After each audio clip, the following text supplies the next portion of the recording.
made very clear. I think it's going to zero. Laugh at me, do whatever you want to do. I don't care. But ultimately, you will see a day where you're gonna see it and like, what in the world? He was right. Just the timing's off. That's why I don't trade it. See, but I ultimately know this is going to go down to zero. Nobody's going to want it, and they're going to do a Luna on you. One day you're going to wake up and it's just going to be like zero. So the market trades down to that event horizon and then goes back to it there. As soon as it does that, in my mind, all we're doing is trading at a premium. Wait a minute, how can that be a premium? Because you just showed us on the daily chart, and then we're from here all the way down here. How's that a premium? Because the range resets. Because we broke this low here, and this is terminus.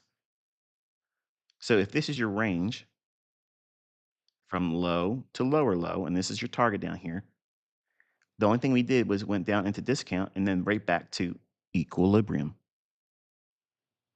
midpoint.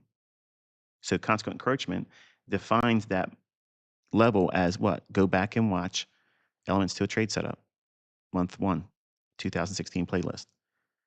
Discount to premium, premium to discount. When we're bearish, if price goes below the midpoint, which is equilibrium, if we trade back to equilibrium, that's a short-term premium weighted towards the sell side delivery because it's bearish on your interpretation or analysis.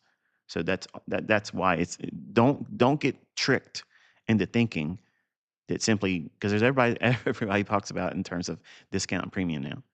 And sometimes when they draw their ranges, they determine what it is they think is discount or premium. It really isn't. And sometimes they'll say, I don't want to sell short in here because we're too far in a discount. And they don't understand how the range resets when we take lows out that are part of a larger run. This is just qualifying now that now this range is valid. So what's the low of that range? The next pool of liquidity, which is that low over here. Okay, so don't get so crazy about being fearful of taking setups because it's in a perceived in your limited exposure and understanding about what is I taught. Uh, there's going to be many times that you're going to look at this and say, I wouldn't have taken that trade, and look how much it kept going. Why did that work? I'm teaching it to you now.